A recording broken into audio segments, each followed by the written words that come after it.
मैं वापस अपने कमरे में आ गया।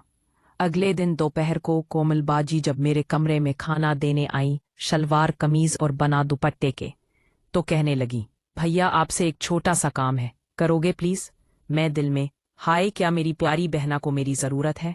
मैं, हाँ बाजी बोलें क्या बात है? कोमल बाजी, वो दरअसल मुझे कल यूनिवर्सिटी जाना है, एक छोटा सा काम है, वो नशा और हना भी साथ चलेंगी। आप प्लीज गाड़ी पर ले जाना और वापस भी लेकर आना, प्लीज, ये प्लीज। उन्होंने एक ऐसी रिक्वेस्ट वाली स्माइल के साथ कहा कि जिसके नतीजे में उनका चेहरा इतना क्यूट लगा कि देखने वाले जामे उनका चेहरा के होश ही उड़ जाएं। मैंने भी हल्की सी आवाज निकालते हुए कहा, हाँ जरूर, क्यों नहीं बाजी, बस सुबह जगा देना जब जाना हो। वो बोले, शुक्रिया भाई, आप बहुत अच्छे हो। और वो ये कहती हुई बाहर दौड़ गईं और मैं उनकी खूबसूरती देखता रह गया। रात हुई तो फिर दिल किया कि कल वाली हरकत हो जाए। वैसे भी रात का 1:30 बज रहा था और कोमल बाजी को सोए हुए काफी टाइम हो गया था। मैं चूंकि रात भर फिल्में देखता था, कहानियां पढ़ता रहता था और औरत को कैसे पिटाया जाए इस पर सर्च करता रहता था, इसलिए मेरी रूटीन थी रात देर तक जागना। खैर, मैं उठा लैपटॉप से और सीधा कोमल बाजी के कमरे में जाने लगा। वो आज फिर उसी स्टाइल में सोई हुई थी। मैं करीब गया, कन्फर्म किया कि वो गहरी नींद में है।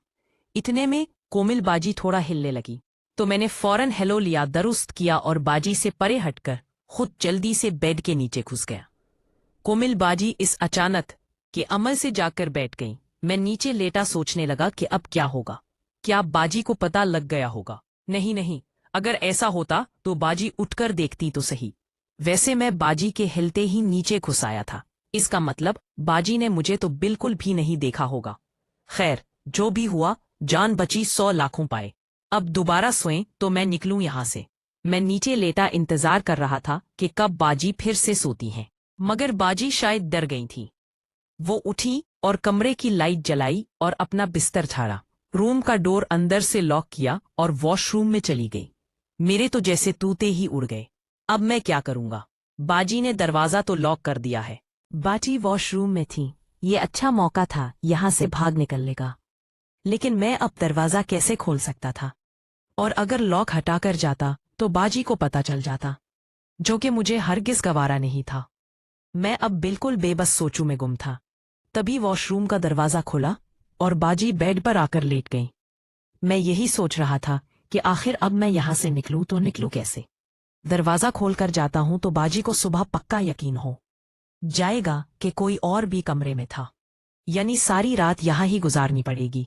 सो भी नहीं सकता, एक तो नींद आएगी नहीं इस सख्त फर्श पर, दूसरा अभी गई तो सुबह बाजी को मिल मुझसे पहले ना जाग जाए।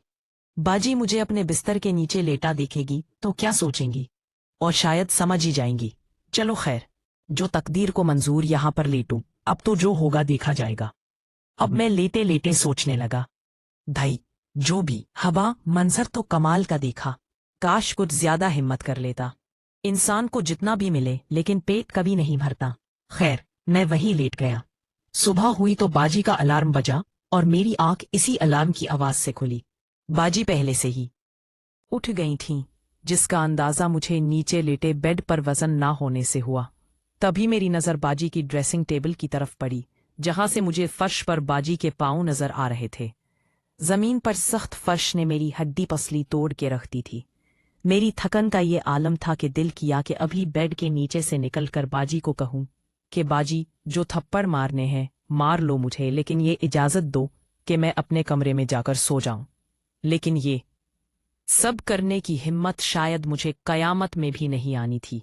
फिर मेरे जहन में आया कि आज तो मुझे बाजी के साथ इसकी यूनिवर्सिटी भी जाना था, यानी मुझे कोई मौका नहीं मिलने वाला आराम करने का। तभी बाजी के कदम मुझे अपनी तरफ बढ़ते दिखे। मैं झट से सरक कर थोड़ा पीछे हटा। बाजी सीधा बेड की साइड से होते हुए वॉशरूम में घुस गई। कुछ देर बाद वॉशरूम में शावर चलने की आवाज आने लगी। वॉशरूम का डोर ओपन था, मगर मुझमें हिम्मत न थी कि बेड के नीचे से सर निकाल कर देखता।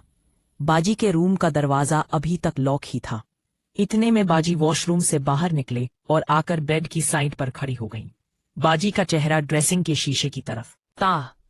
मैं बेड के नीचे था और बेड पर पड़ी चादर की झालर साइड पर लटक रही थी। जो बेड और जमीन के खाली फासले को कवर किए हुए थी।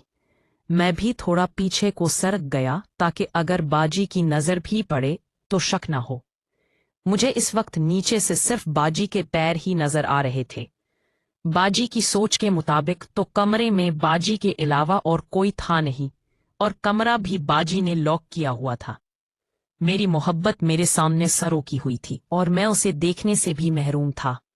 मैंने देखा कि बाजी ने अलमारी से कुछ और भी निकाला, शायद कुछ पर्सनल चीजें।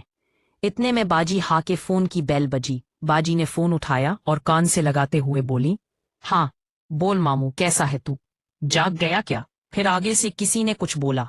फिर बाजी बोली, हाँ अभी नहा के निकली हूँ, खो तो यूं ही आ जाऊं आज। फिर हंसने लगी, हा हा हा, नहीं भाई, मुझे कोई शौक नहीं लोगों को हार्ट अटैक कराने का, वैसे भी भाई के साथ जाना है, ऐसे देखेगा तो जान से ही मार डालेगा। फिर आगे से कुछ सुनकर बोली, शट अप, भाई है वो मेरा।